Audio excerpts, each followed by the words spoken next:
Simone, one of their leading sackers, the other middle linebacker, comes on blitzes. What do they do that's kind of wacky and interesting? Well, they're disruptive. There's no question. Their aggressive defense come from a lot of different angles, bring a lot of different guys, and you can see that they just fly around and play pretty hard. They've got some good players over there, but the scheme is one that likes to disrupt. Is there similar to anybody else you've seen this year that might help your offensive line? Yeah, not a lot. I mean, they are pretty unique. No one we've really played has been so, not all over the board, but they bring it from all angles like these guys. Hey, Jonathan, I know, Chris, when they were talking about tackling, last game and how they were really cognizant of that the week before and how maybe that kind of slips during the end of the season. Offensively, are there some things that the staff is really cognizant of that might get some slippage or might, in terms of fundamentals, as the season goes? Yeah, that's something that does show up toward the end of the year. We've made a big emphasis, obviously, on the turnover end and doing some extra things in regards to ball security. And then you just individually by position, there's all kinds of fundamentals that guys are working on. But as a unit, we're really putting the point on taking care of the ball. How do you emphasize that?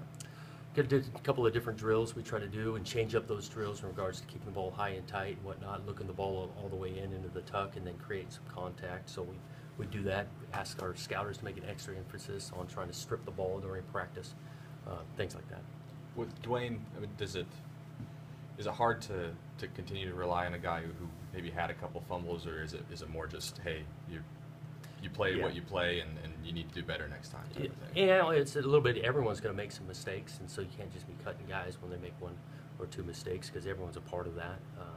Obviously, Dwayne's made some good plays for us this year, and so we're not just cutting him out of the mix. Are you kind of the school of thought, Jonathan, that if he does make a mistake like that you want to immediately give him the ball back and give him some confidence and realize that he's, that you guys trust him? Yeah, we do that at times. I mean, even after guys have dropped a couple of balls, we try to go back to those guys kind of early to get a catch. Because again, there's going to be some mistakes made.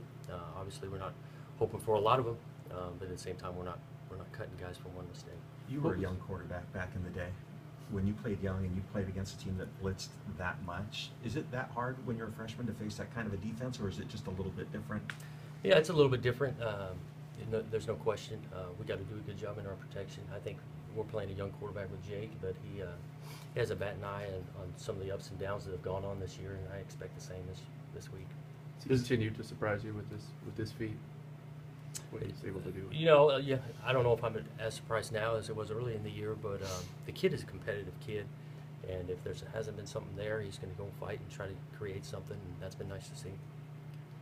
With the Wildcat package with Gaskin, what was the impetus for that last week, and are you happy with the results? Yeah, we were. Shoot, you direct snap to the kid instead of handing it to him. It's a little bit of a different look to get a guy another couple of carries. But yeah, we were happy with it. In terms of the what they do in terms of their blitzing and their sacks and whatnot, does that, on paper, does it seem like you'd almost invariably have to keep more guys back and just try to protect with as many backs, as you can? You do some of that, and at the same time, you want to force them to cover all five guys at times and be able to get the ball out. You just really want to be able to change your protections. The reality is we got to be good at what we're doing and sound. And when we're blocking people, we got to block them. And if we're releasing people, the quarterback's got to know when he's got to get the ball out. And we're going to try to do both of them. And obviously on the back end, there's explosives available because they put so much pressure up front. How do you emphasize that? I mean, I know you obviously want explosives every week, but it seems like this week, sometimes with a defense, it's kind of a feast or famine type. Explosives maybe come more into play. We're going to need to create some, and you look at a lot of their explosive aren't just like 40, 50-yard bombs because you're not holding on the ball. A lot of it's been run after catch, and so with the emphasis of being able to catch the ball and then create some